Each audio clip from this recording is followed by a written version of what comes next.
আসলে আমরা ভাগ্যবান, আজকে আমাদের প্রিয় রাসূল সাল্লাল্লাহু আলাইহি সাল্লাম যেখানে বসেছিলেন দান দান মোবারক শহীদ হওয়ার পর আমরা আল্লাহর কাছে মাফ চাই, আল্লাহ যেন এই উসিলা আমাদেরকে ক্ষমা করে দেয়।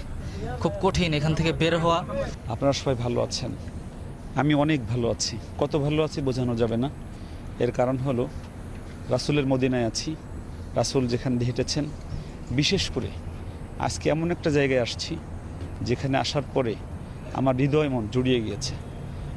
রাসূল খুদা হযরত মুহাম্মদ রাসূলুল্লাহ সাল্লাল্লাহু আলাইহি সাল্লামের যেই জায়গাটাকে মাকাদে রাসূল বলা হয়, অর্থাৎ রাসূলুল্লাহ সাল্লাল্লাহু আলাইহি সাল্লাম উহুদের ময়দানে রাসূলুল্লাহর দান্দার মোবারক শহীদ হওয়ার পরে প্রথম যেই জায়গাটা রাসূলুল্লাহ বসেছিলেন, যেই পাথরে, সেই জায়গাটা এসেছি। আমাদের সাথে আছে আমাদের মুন্নবী ভাই কুমিল্লার, উনি আমাদের অনেক ভালোবাসেন। গত 2 দিন আমাদের প্রচণ্ড রকম সময় দিচ্ছেন। আমাদের মোরাদ ভাই